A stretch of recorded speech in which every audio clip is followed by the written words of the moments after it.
اصلا در هر عیدی که جشن گرفته می شود شعار یک دین و آیین بیان می گردد و این عیدها نشانه‌ای هستند که هر ملت و قوم را از یکدیگر جدا می کنند. در این خصوص حدیث‌های متواتر زیاد نقل شده است که ما مسلمانان در یک سال تنها 2 عید داریم، آن هم عید رمضان و عید قربان است. این چنین عید دیگری که هر هفته می آید و آن روز جمعه می باشد. پیامبر صلی الله علیه و سلم می فرماید هر قوم عید دارند و این عید ما است. غیر از این دیگر همه عیدها مثل تولد مسیح، سال نو و دیگر عیدهای اهل کتاب هستند.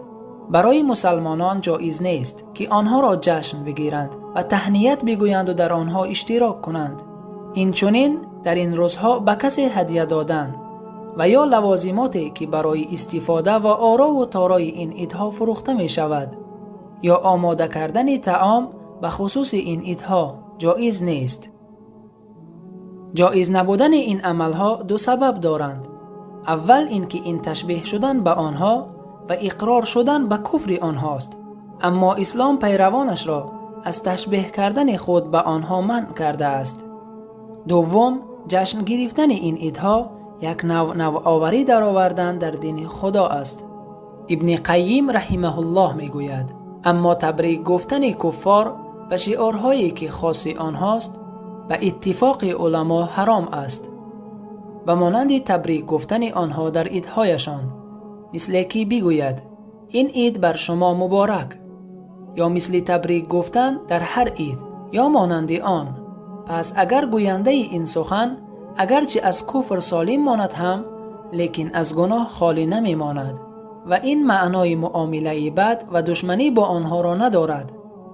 اشتراک نکردن در عیدهای آنها این دشمنی نیست، این تنها مسلمان را از غیر مسلمان جدا می کند و دلالت به آن می کند که مسلمانان شعارهای دینی خود را دارند. از این سبب جایز هست قبول کردن هدیه از آنها و این معنای اشتراک کردن و اقرار شدن به جشنهای آنها را ندارد، بلکه یک معامله نیک است و مقصد از این الفت و دعوت به سوی اسلام است، در حالی که آنچه ذبح کردند برای عید نباشد.